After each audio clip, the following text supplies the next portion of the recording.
Hi, I'm Karen Gould from K3 Consulting, and today I'm going to be talking about barriers to successful organisational change.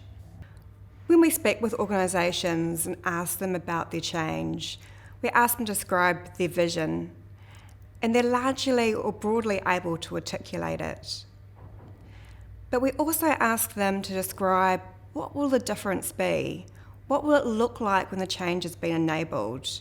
What will people be doing and how will they be behaving? And this is often less certain. For organisational change to be successful, people need to be able to imagine and embody that change and translate it into day-to-day activity. There's an old adage that says, what gets measured gets done.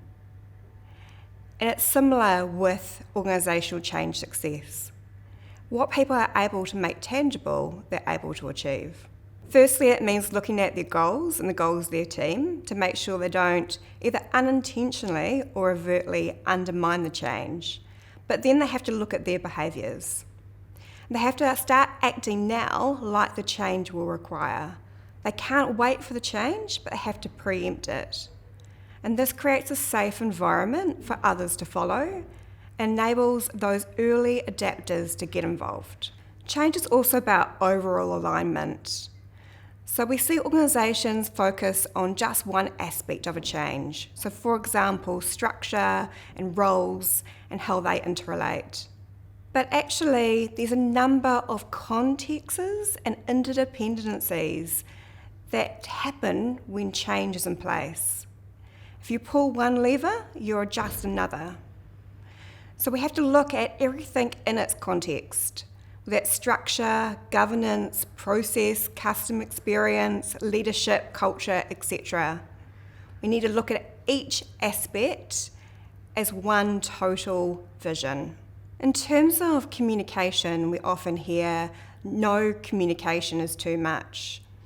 But in fact, if we're communicating the wrong things at the wrong times to the wrong people, then we're putting a lot of effort into something that has very little value.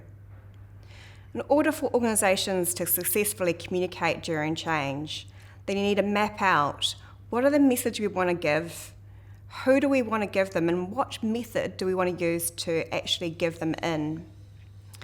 So the research tells us that people want to hear the messages about the rationale for change from those most senior people in the organisation. They want those people to be able to articulate, why are we doing this? But they want to hear about the personal impact of change from those closest to them, their direct leader or someone who has direct skin in the game.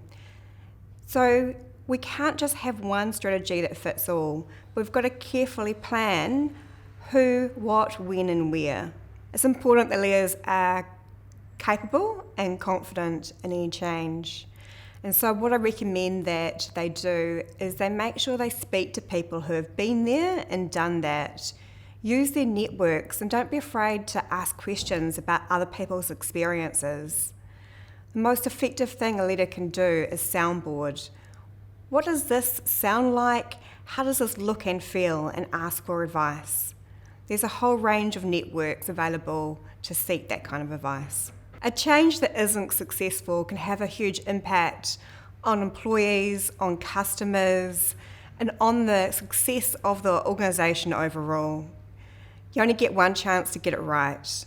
If you need advice, come and ask the team at K3 Consulting.